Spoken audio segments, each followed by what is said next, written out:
The Evercade. Is this thing worth picking up? That we're going to find out in this video, so stay tuned.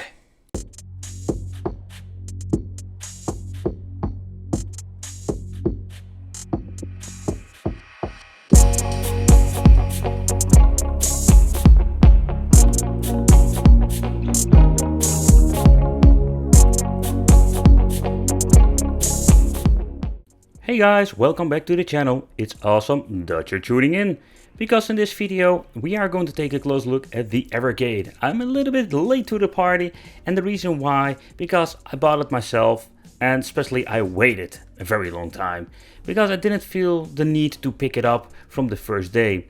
I did watch some videos from fellow YouTubers and I feel intrigued to getting this, but there were some things that was holding me back and that we're going to talk about in this video.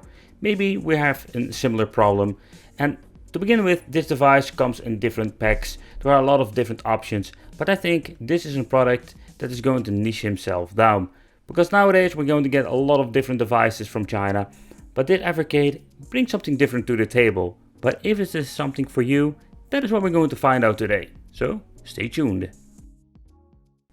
Okay guys, so we're having different packs when it comes to the Evercade. We have just the basic pack that we're going to get the handheld itself, and we're having more like the deluxe version that you're seeing here that comes included 3 cartridges. And with the cartridges, there is where we're going to get something very unique now, even in 2021, when it comes to the Evercade, and makes this thing stand out between all of these different handhelds. But the premium pack is, in my opinion, a very good deal, because in the end this device is indeed ready to play again. But let's do a quick unboxing for you guys to show you how everything looks. So the first thing we're seeing is, of course, the manual. The quick start guide is a little bit of a toilet paper manual, but the first thing I'm noticing is that, just sniff it. This thing, oh, man, it smells very nice.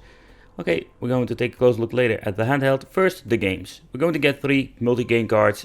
One is Interplay Collection 1, Namco Museum Collection 1, and then we're going to get the Atari Collection number 1.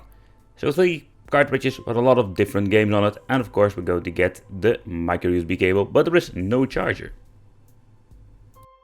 But even if they are multi-game cards, you can see we're going to get a lot of different games we can play out of the box with these 3 multi-game cards, but the collections are like a mix. One cartridge only has 6 games and one has a lot of them. I had some second doubt when it comes to the quality. I did hear some other YouTubers say they didn't really like it, or they felt more like a plastic fantastic. So that was something that I really wanted to check it out for myself. And I must say, I was surprised. The reason why is very simple, because I find it a very pleasant handheld to hold in my hands for a very long time. And it weighs very heavy. So let's take a closer look at the weight itself. First of all, without a cartridge it weighs 280 grams, so that's just okay. Let's take a close look when it comes with a cartridge. 230 grams. It's not a big difference, but it is a difference. The D-pad, it's more like the floating D-pad. I really like those D-pads, but how does it play? I noticed when playing some shmups, or better said, if you're playing some fighting games, there we're going to notice that this is a very responsive D-pad, and personally I like it. But the thing I didn't like is when you're playing some old games. But when I wanted to play an old game like Pac-Man and Dig Dug, I noticed I really need to get used to the D-pad, because it responds very different than when you're playing a fighting game. And under the D-pad we're going to get this clickies menu button. What can you do with it? Very simple. When you're having it in the main menu, here we can change out some aspect ratio, screen brightness, menu sound and language. And when you're going to get into the game itself, there we're even going to get some more options. So when you're playing a game and you're pressing the menu button again, the thing that we're going to get some save slots. So we have a couple of them for quick load, quick save, and also here we can enter the settings and change out the screen aspect ratio.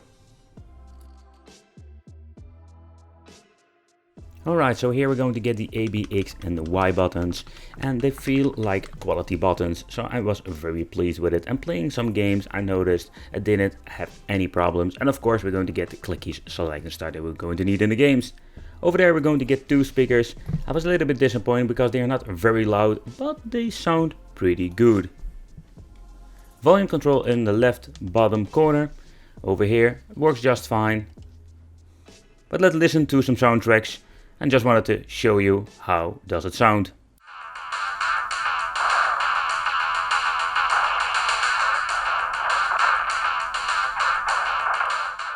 But if you don't want to use the speakers, we also have the option for headphone, and we're having here the micro USB for charging. Over there we're going to get very nice clickish shoulder buttons and the on-off switch and the HDMI out. Yep, a feature that is very interesting, the HDMI out, but you need to have like a mini HDMI to HDMI converter, and this thing was not included. So we're going to play some old school Double Dragon 2 on your television. You will use the device as a controller, so the display will be shut down, as you can see here in the video. And overall the performance was very good, and I had a lot of pleasure playing this game on my television. But so far I know there is no way of adding an extra control to it. So what separates this device with all the other ones? Very simple, we can have some cartridges. So I just want to do a quick overview of the 3 cartridges that I have here. So the first one is the Namco Museum Collection 1. The name already says it, Collection 1. So it's a multi-game card, and they are dividing their games over multi-cards. So it's going to be a lot of multi-game cards that you can collect for your Evercade. The only downside I find with these, let's say, cartridges, there are like a couple of games on them, sometimes 4, sometimes 2, and sometimes a lot. And there will always be games that you don't like. But where this Evercade in this jungle of handhelds will be like something new is very simple. You're going to get like real physical media. You can support creators like big companies, but also like indie developers with their games and play them on the go or on your television. The cartridges feel plastic fantastic, they are lightweighted, but on overall they look very nice, and of course the shell itself is unique to the Evercade. When you're looking at older device like the Neo Geo X that uses an SD card. Plugging them in feels like a very nice high quality product. And fun fact, if you're turning on the game and you plug out the cartridge, I would not recommend doing that because there is no locking mechanism like with the old school Game Boy. The game will not freeze and basically will still keep loading.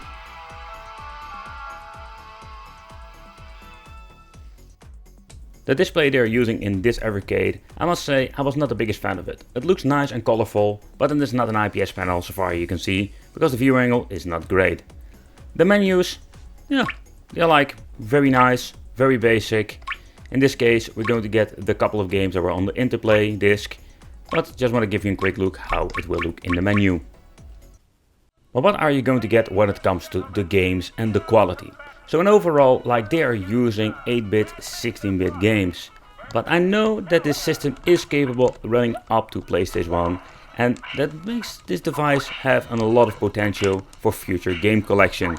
How cool would it be if you can have like a Tekken collection on your Evercade? In my opinion, it's like a mixed bag, of course, because some people will hate this because you're only having a couple of games, but I think it's just a really cool way you can just collect your games and play them on the go. Sadly, what I don't like about it, like if you're having like the Interplay games and you just want to play Interplay games, you need to have like 2 cartridges to bring them all with you. But discovering new games in 2021 is something nothing new for me, because I didn't even play this game at all. So that is what I find really cool. Sometimes you're thinking, is this a really cool game? I didn't want this. But when you're actually playing it, it can be a lot of fun.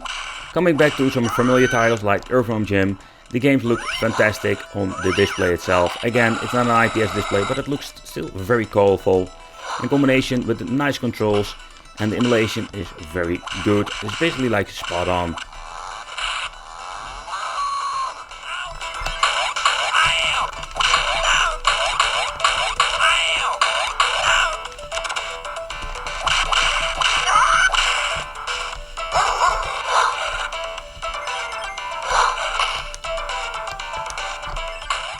So with the invasion of different handhelds popping up every single month, new ones will be released. But where does this Evercade stand? Basically in the middle of everything. Because none of the non-IPS display or the plastic build quality. I think the Evercade brings something completely new to the table. Where you're normally going to get like an Embernic handheld or another device, the Evercade brings something else. It plays a way to play the games like back in the 90s, collect something, have physical media, support companies, and do something different. And that is one of the many reasons why the Evercade appeals to me. but also gives me like a double feeling. Okay guys, so here we're having like the pros and cons in my opinion when it comes to the Evercade. So my biggest complaint is basically like that we're having smaller collections. I don't mind like buying loose cartridges because that's the point of the Evercade, but just let's say get bigger collections, ask a little bit more money for it, so it's more convenient to bring it with you. If you want to play interplay games, you're having only one cartridge and not like multiple cartridges. So you need to remember which cartridge has your game. But it's of course not all bad. So yeah, let me know in the comments what do you think of the Evercade. I want to thank you for watching, consider subscribing, hit that little bell, become one of the Wicked family, and I will see you in the next video.